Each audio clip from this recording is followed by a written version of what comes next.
This title is narrated with virtual voice, computer-generated narration for audiobooks. Kissing Cousins by Marcia Lynn McClure. Chapter 1.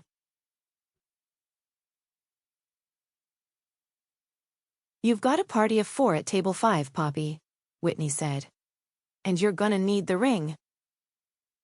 "Oh no, not the ring," Poppy Amore whined. If Whitney thought Poppy was going to need the ring, then Poppy was certainly going to need the ring. Reaching into the hostess podium, Whitney withdrew the ring and handed it to Poppy. "Sorry, girl," Whitney said, tucking a strand of blonde hair behind one ear.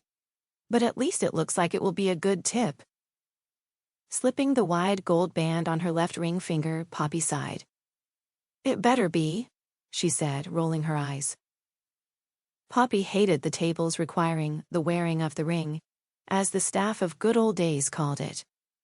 Wearing the wide wedding band usually only settled the flirtatious male customers a little.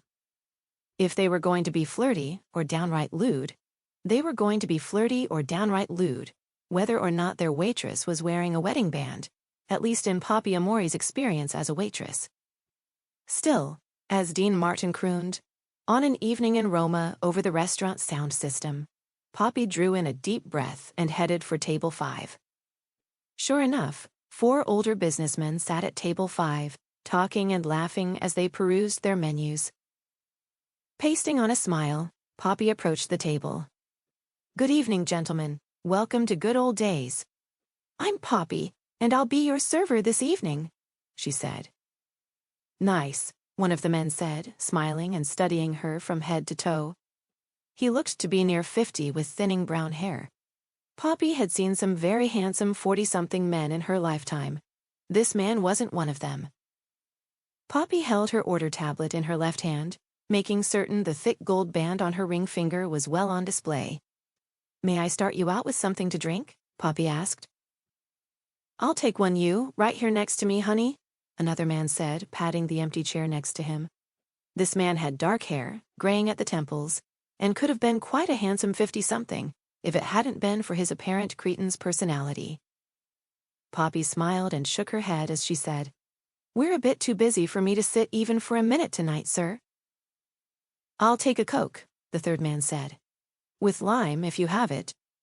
This man smiled at her with understanding. He seemed a bit older than the others, with a rather grandfatherly smile.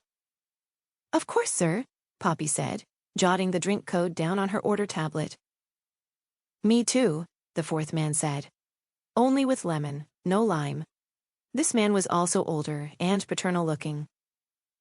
"Yes, sir," Poppy said, jotting again. "And for you, gentlemen?" she asked the 2 men who had squandered her time in flirting instead of giving her their drink orders. "Coke here, too, no citrus," the balding man said. "Though I'm with him, I'd rather have you," he added, pointing to the man next to him. Poppy simply forced a false smile in his direction. "Just give me water," the worst flirt said. "You married, honey?" he asked. Smiling, Poppy held up her left hand and wiggled her fingers as she showed the wedding band to him. "Well, I'm willing to work around that if you are," he said, winking at her. Forcing a smile and tipping her head to one side, Poppy said, "I'm not." "Your loss," the man said, shrugging his shoulders.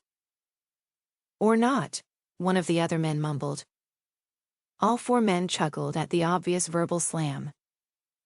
"Any appetizers this evening, gentlemen?" Poppy asked.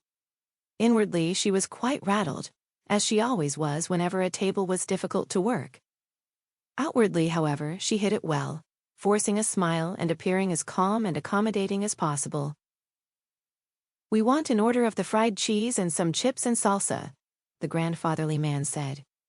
"And maybe a couple more minutes." "You bet," Poppy said. "I'll get those appetizers started for you and be right back to take your order." Nodding, she stepped sideways away from the table.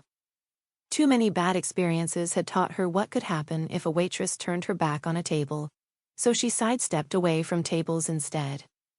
Especially ones with men like these sitting at them.